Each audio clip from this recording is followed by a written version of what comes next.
અમરેલીના રાજુલામાં વૃક્ષ ધરાશાયી થયું હતું તો સમાચાર સામે આવી રહ્યા છે। વૃક્ષ ધરાશાયીની ઘટના બની છે, જેમાં બાયપાસ નજીક મોડી રાત્રિના દરમિયાન વૃક્ષ ધરાશાયી થયું। વૃક્ષ ધરાશાયી થતા રાજુલાનો મુખ્ય માર્ગ છે તેને બંધ કરવામાં આવ્યો છે।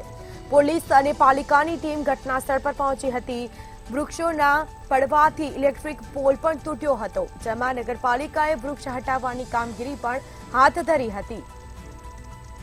તો મોડી રાત્રે બનેલી ઘટનામાં સતત 3 કલાક જેટલી ભારે જહેમત બાદ વીજળી પુરવઠો શરૂ કરવામાં આવ્યો।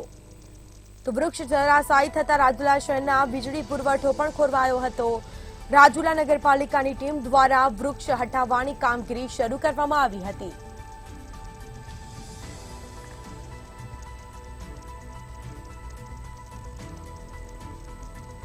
તો બાયપાસ નજીક મોડી રાત્રિના દરમિયાન આ વૃક્ષ ધરાશાયી થયું છે, જેમાં વૃક્ષ ધરાશાયી થતા રાજુલાનો મુખ્ય માર્ગ છે તેને બંધ કરવામાં આવ્યો। પોલીસ અને પાલિકાની ટીમ ઘટના સ્થળ પર પહોંચી।